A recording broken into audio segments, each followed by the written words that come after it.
କିନ୍ତୁ ମହେନ୍ଦ୍ରଗିରିର eco resort ଆମେ ଆଜି ଏଠି ଉଦ୍ଘାଟନ ହେଲା।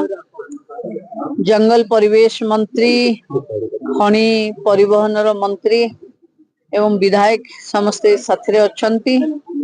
महेंद्रगिरी पई गोटे बहुत भल डीपीआर प्रस्तुत होईछि।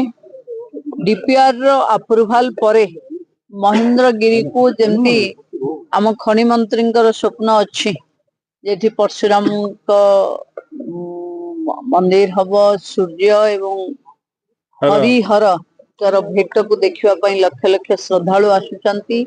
ये सबुरे केमती ग्लोबली आपको हमें हाईलाइट करे परिबा। एते बड़ रामायण सर्किट भितरे आसुची महेंद्रगिरी मोटे 3टी जगह रे अछि एवं आमे ओडिसा सौभाग्य कि आम ओडिसा रे भी गोटे महेंद्रगिरी अछि जोथरे रामचंद्र सेठी रहिथिले। मु देखिले आसिला बेले कुंतींकर युधिष्ठिरंकर भीमंकर मंदिर बाटरे अछि। तेणु आको आहुरी लोकादृत करबा पई आमे पर्यटन विभाग और जंगल परिवेश विभाग मिसिकी चेष्टा करिमो।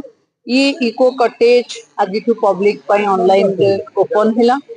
जो माने माने हेल्थ वेलनेस ऊपर चाहूचंती से माने आसी एठी रही किरी रिट्रीट हे परिबे, नेचर रिट्रीट हे परिबे। तेणु मो भाबुची आको आहुरी अम्यूनिटीज केमती दबु तमे चिंता करियो। एबे टूरिज्म पॉइंट ऑफ व्यू एटा को आगो को बढ़िया पे निश्चित भावे एटा प्रभु श्री राम कर देन अछि, परशुराम कर भव्य उपस्थित अछि। आको आमे आहुरी आगु को नबु।